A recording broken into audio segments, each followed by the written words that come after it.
Coming up next on The Voice of Alabama Politics, our special guest is Secretary of State John Merrill. Also, the V team takes a look at state revenues are up, and Tommy Tuberville would rather fight than debate. Well, I'm just that kind of guy, I bet you. Tough guy. Know what I mean, Vern? All this and much, much more coming up next on The V.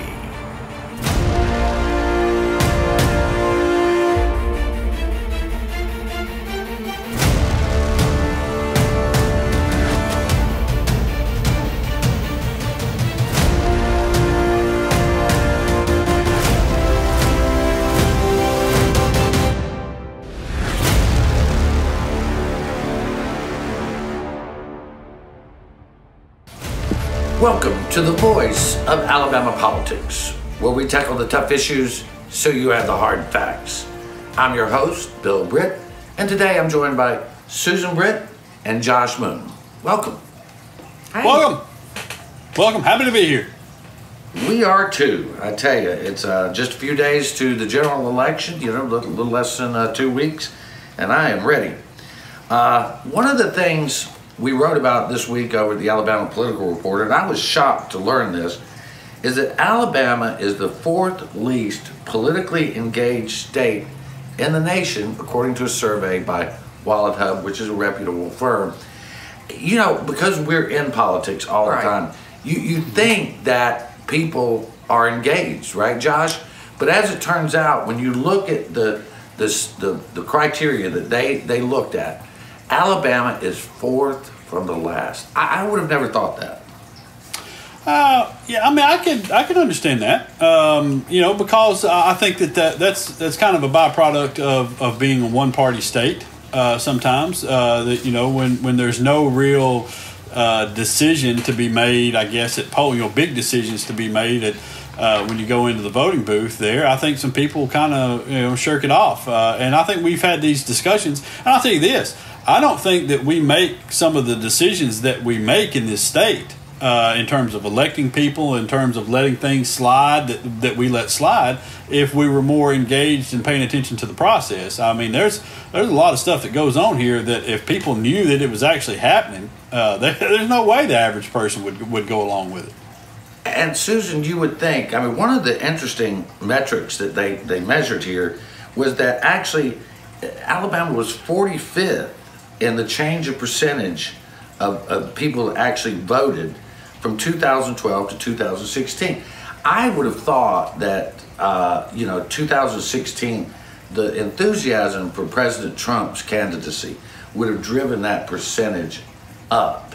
But it didn't. It was still low. It was still low. And honestly, I'm not really too surprised by this, just, based on the area we live in. People are not really paying that much attention. They do pay attention to Trump, but they don't pay attention to anything down ballot from anything like that. They just pay attention to what the top ticket is and let the rest of it go, because they don't want to invest on, or maybe they don't have the time to invest in trying to figure out what's going on. Well, 37th percentage in the percentage of electorate that voted in 2018. Near the bottom of the barrel in the midterm elections. It was pretty sad. And we've seen that. We've talked about the low turnout at different places and times in different elections. And I think that what Susan said is right. You have people who don't have a lot of time. Let's be honest. You go to work. If we were working real jobs, that we didn't enjoy, we would. We would go to work every day. You come home, take care of the kid, cook a little dinner, eat, watch something on TV, and what's left? It's tough to be engaged in a lot of things, and especially I think some of the media stuff gets a little overwhelming to people. Trying to figure out what's true, what's not. What's on Facebook from your friends. And so I think some people just throw their hands up and just watch football. Yeah. And let's face it, in this state, we think a 20-something% turnout of voters is record-setting. Yeah. We don't really get into the 30s when you're talking about voter turnout here. Well, it's a shame. I'll tell you this: it's a real shame it's that low, because I think a lot of people could really, really help themselves a lot if they would turn out to the polls and just for a week pay attention to what's going on. Well, I was thinking about this the other day. We always hear about values voters. And I wonder, doesn't everyone really vote their values? They may not vote their best interest, but they do vote their values. I was listening to Sirius Radio the other day, and they have a Catholic channel. I'm not Catholic, but somehow I switched over to it, and I heard Cardinal Dolan talking about, because Cardinal Dolan's a very smart guy, very conservative, charismatic archdiocese, the Archbishop of New York, and he was saying that people during this election should look at the moral consequences of casting a vote. And I thought, my God, I don't even know how you get there, but if you could get there, it would change the country dramatically. It really but we're going to have to move on. One piece of really fantastic news, Susan, is that Parker, the Public Research Council of Alabama, did a survey of the state budget and found that we're in good shape this year. We're in good shape. Now, there's some reasons for that, but the Education Trust Fund budget's up and the General Fund budget's up. It is, and that's very exciting news. We came into this pandemic again with record employment. Right. That was one good thing that really helped. And then when the pandemic came, we thought everything was going to really dip and we were really going to lose a lot of money, but we didn't, simply because we got the CARES, $4.1 billion from CARES. We got the Paycheck Protection Act. That really helped. And also something else that was really good, because they were concerned about sales tax going down because we were obviously shut down. But the internet sales tax went up dramatically. Right. And another interesting point was ABC sales went up 14%. 17%. 17%. 17%. That's keeping us afloat in liquor, baby. Susan's right. It was 14%. They added $17 million to the general fund in taxes. Yeah, right. Nice. Yeah, but you don't want to shut those stores down now, do you? Listen. I'll say this. There's a lot of talk, and there's a lot of talk in the debate on Thursday night about red states and blue states here, and who's suffering and who's making things work, and that's a lot of federal money that we've taken in this state, and to balance the budget, to make things happen, to do things. I think I've been fairly pleased with the way Governor Ivey has handled the pandemic and shutting things down. I thought, at times she opened things up a little bit too soon, but, overall, I thought it's worked out pretty well. And I think it could be a pretty good model of looking at the way she's done things in stages, and, and it hadn't really had the dire effect that it's had in other places. Now, it's not fair to judge everybody the same, because New York and places like that had a much more bleak outlook on things than we did in this state. So they had to take drastic measures, and so I wish we could get to a point where everybody could get money that they needed, and we could move on from this thing that's hurt a lot of people. Yeah, it has. But we got some good news this week. The budgets are in pretty good shape for the shape they're in. All right, you're watching The V, the voice of Alabama politics. We'll be right back.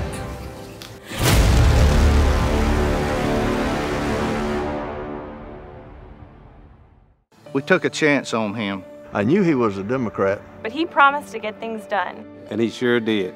He fought like hell for us farmers. And our rural hospitals. Saved our jobs from trade tariffs. He stopped Washington from denying survivor benefits to our military widows. Senator Jones helped our business grow. He protected coverage for pre-existing medical conditions. Doug Jones worked with everybody. And got things done for Alabama. Doug Jones sure earned my vote. I'm Senator Doug Jones, and I approve this message. The United States was built on the foundations of life, liberty, and the pursuit of happiness. Millions of people have defended these pillars of our democracy. Please remember the sacrifice made by these Americans and make time to register to vote and obtain a government photo ID so you too can vote on November 3rd. Voting is a sacred right. Sacrifices made by those who so bravely serve our country should never be forgotten.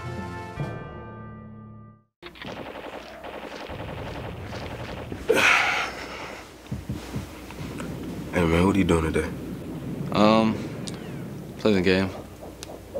Thought I'd go out for a drive later maybe. Text some friends while I'm doing it.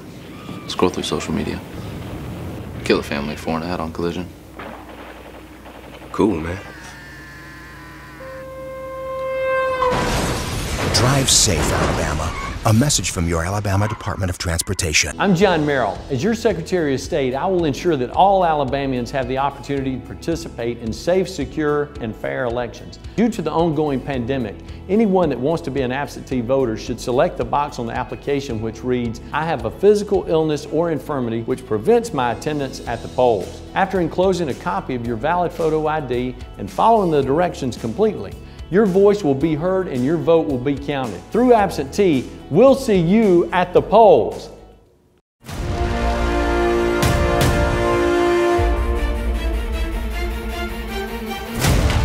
Welcome back to The V, the voice of Alabama politics. Our special guest today is Secretary of State John Merrill.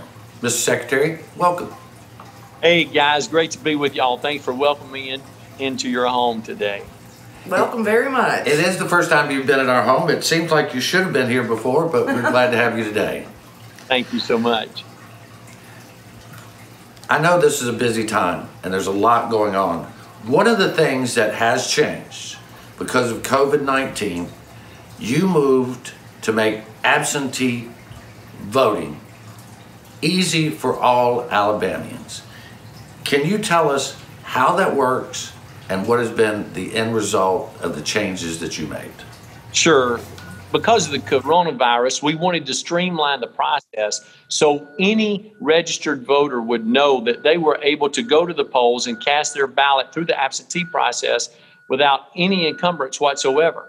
So I invoked Title 17-11-3, which gives me the authority as Alabama Secretary of State to indicate a reason for our voters to vote absentee whenever we're in a time of declared state of emergency. And so what we've encouraged our voters to do is to check the box that says I'm ill or infirmed and unable to appear at my polling site on election day. Also mark the box similar to that statement on the affidavit envelope. And if you do so, you know that your voice will be heard and your vote will be counted for the candidate of your choice. Now, I will tell you this, so many people have heard our message and understood what we're trying to say that as of our taping, more than 150,000 voters have successfully returned their absentee ballot, and more than 250,000 voters have successfully submitted an absentee ballot application. Now, the highest number of people that have ever voted absentee before this election was 89,000 plus. So as you can see, we have shattered the record, and we anticipate that more than 200, maybe up to 250,000 people will submit absentee ballots before November the 3rd. Obviously, people are using that. Susan and I did that as well. We did our absentee ballot. Certainly did. Didn't find it to be particularly cumbersome. Just learning a new thing was, you know, it's always a process. But the instructions are there. They're very, very clear. Yeah. But as long as you everything is going to be fine. We did that, and one of the things that happened, though, is there were lawsuits filed. People did not like the fact that it requires 2 signatures or witnesses. Did not like some other provisions there, wanted curbside voting. There were lawsuits went forward, the federal courts found one way, and then they were struck down. The Supreme Court finally struck down the last of the curbside voting. Why did you fight that lawsuit, those lawsuits, and why was it important to the state? Well, I fought the lawsuits because what they wished for us to do is against Alabama state law. If you don't like the law, that's okay, but there's a way to change it. It's called the legislative process through the Alabama House and the Alabama Senate, but it's not through the federal courts. And one of the reasons why it's important to confirm judges like Amy Coney Barrett to the Supreme Court is because we have liberal judicial activists at the lower court level who would be more interested in legislating from the bench than they would interpreting the law. And that's what happened in this instance. And so what we need is for people who will literally translate the law, the way the law has been written, in order to make a determination about what should be done.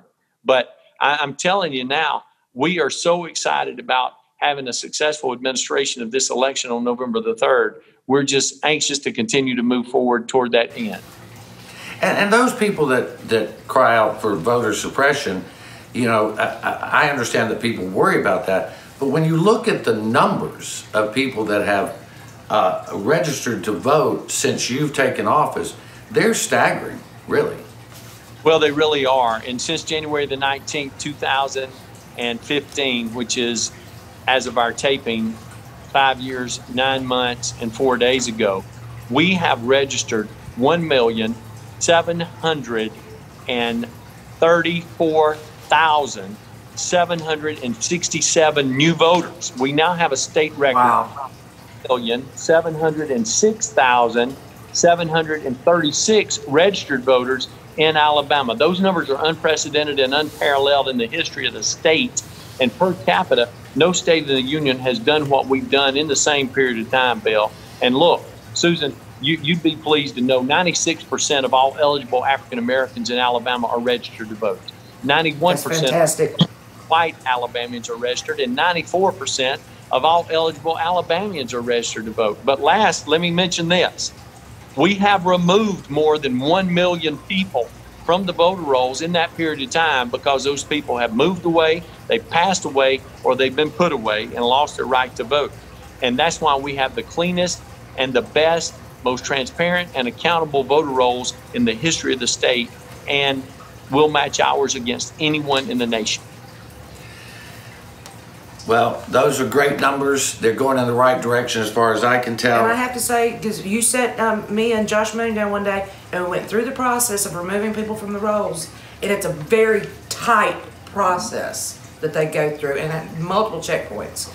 We've got about a minute and a half, and I want to get to, can people feel assured that their absentee ballots are safe and secure? And second part of that, that the process, there will be no interference in our voting process. Absolutely. As far as interference is concerned, we work with our public and private partners, the Department of Homeland Security, Central Intelligence Agency, Federal Bureau of Investigation, the National Guard, in order to make sure we're doing everything we can to protect the integrity, the credibility of our voter rolls. And we have never had a violation. There's never been a penetration, which has resulted in a compromise of our system. Now, as far as the absentee ballots are concerned, whenever they're received by the absentee election manager, the circuit clerk, they're placed in a locked box and they remain there until November the 3rd. They will be opened at 7 a.m. that morning, and then your vote will be counted for the candidate of your choice. Will we know who Alabama has cast their vote for President and Senate and the other down ballots on election night? Without a doubt, because our process is safe and secure. We are fully prepared for a successful administration of the election, and we will make sure that those people that choose to have their voice heard will have their vote counted on November the 3rd. Well, Secretary Merrill, we know this is a busy time for you. Thank you for joining us. You're always welcome. Bill and Susan, thank y'all so much. We'll see you at the polls. At the polls. All right. You're watching The V, the voice of Alabama politics. Our special guest has been Secretary of State John Merrill. We'll be right back.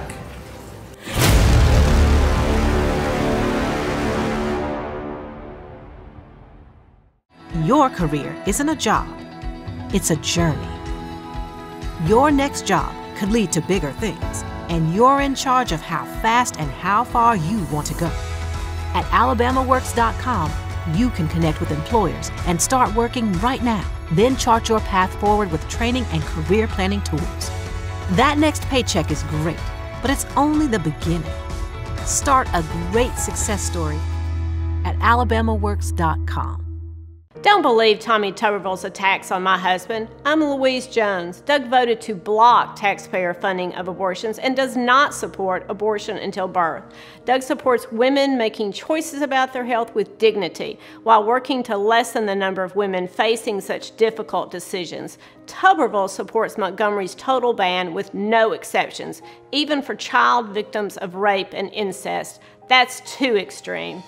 I'm Senator Doug Jones, and I approve this message. As we celebrate 100 years of women's suffrage, we reflect upon a time when we could not register to vote nor hold public office. But now, we have the privilege of representing the people of Alabama in the state legislature. We must continue to educate and empower women because together we can continue to shatter records and overcome barriers. Register to vote and obtain your photo ID so you too can exercise your right to vote on November 3rd. What are you doing today, babe? I thought I'd head down to the lake with the guys, do a little fishing. Of course, none of us will be wearing our seatbelts. I'll lose control of the truck, wrap it around a tree, and kill us all. Okay.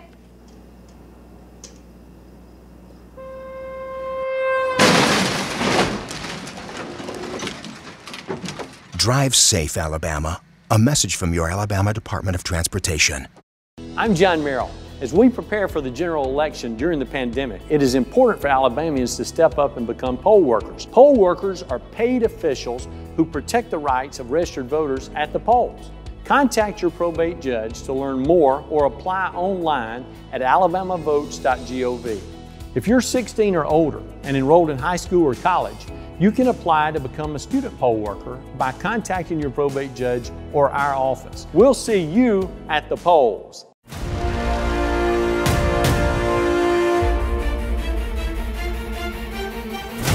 Welcome back to The Bee, the voice of Alabama politics. Susan, Republican U.S. Senate candidate Tommy Tuberville has refused to debate Democrat incumbent Senator Doug Jones. He has also ducked the media. I mean, to me, it doesn't matter. We've invited him on this show and he won't come on. We've invited him 4 times. We've invited him to sit down with Alabama political reporter. He's refused to do that. It's not a matter of talking to the media, of us. It's a matter of talking to a mass amount of the electorate. And he refuses to do that. This past week, a intrepid young reporter did confront him on the fact that he would not debate. And she mentioned to him that he had been called a coward for not debating. And I want to watch that clip because this is classic. Well, just classic. He wants to get me on a stage, give him an opportunity. He doesn't. You're a coward for not facing him on stage and debating the issues. He says you're a coward and you don't know the issues and you're afraid to face them. What do you say to that? I know the issues a lot more than him, and I want him to tell me that to my face. So Josh, when a reporter nailed him down on not knowing the issues and not being willing to debate, what did he do? He tried to act like Ernest P. Worrell as a tough guy. It didn't work, did it? Yeah, it turned into look more like Ernest T. Bass. Honest to God, man, I don't know what's going on anymore. If you're gonna look, if you listen to these two men talk, okay, if you listen to what they say and how they say it and what they talk about, you listen to Doug Jones and you listen to Tommy Tuberville. I don't know how in the world anybody with a conscience could walk into a voting booth and even put down, not even bubble in Tuberville's name, bubble in straight Republican on the thing and know that Tuberville's going to get the benefit of that. I don't understand how you could do it. It's so off the charts. He doesn't know anything at all. He doesn't know. He doesn't. The interesting thing is because he has an R by his name. He's writing the R. That's all he's doing. He's writing the R all the way. All it is. And we cannot prosper as a state if we have a lousy U.S. Senator. I mean, Richard Shelby most likely will retire in the next 2 years, after the 2 years. And then Tommy Tuberville will be the head of Alabama's delegation. He'll be our senior senator in the Senate. And the guy will not be able to find the bathroom for the first 2 years he's there. I'm serious. If he's not talking to us now, what makes you think he's going to work for us in D.C.? He can't talk to his own constituents. What's he going to say when he's in the Congress? And if we know he's incompetent, you don't think Mitch McConnell's going to get that if they retain the Senate, if the Republicans retain the Senate. They know that. You don't hear any of these senators coming out and going, that boy Tommy Tuberville, now he's the dude right there. I mean, maybe a few, but there's no push to get a Senator Tommy Tuberville. The other thing is, I thought this was the most ridiculous thing I heard this week. Somebody came up and was talking about how Jerry Carl, who's running for Bradley Burns' seat, old seat, down in AL1, didn't have a 4-year degree. And I thought, he's a successful businessman, right? But I thought, Tommy Tuberville's got a 4-year degree. Barry Moore's got a 4-year degree. And Mo Brooks has a 4-year degree from Duke University. And I don't know that the three of them could find their own backside with a GPS and a flashlight, Susan. I would have to agree. So Jerry Carl, without a degree, is probably going to do a better job.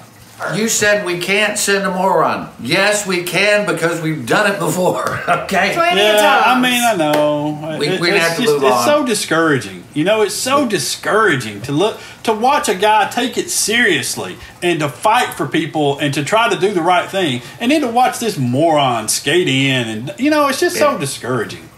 I think Josh is passionate about this issue. So. Well, one thing that we're going to have to face is that session will start in February. The Alabama legislative session was cut short last year. It will have to start in February. There are important issues that have to be addressed, and from my knowledge, they have done nothing to prepare. There's no plan. We're hearing there's no plan.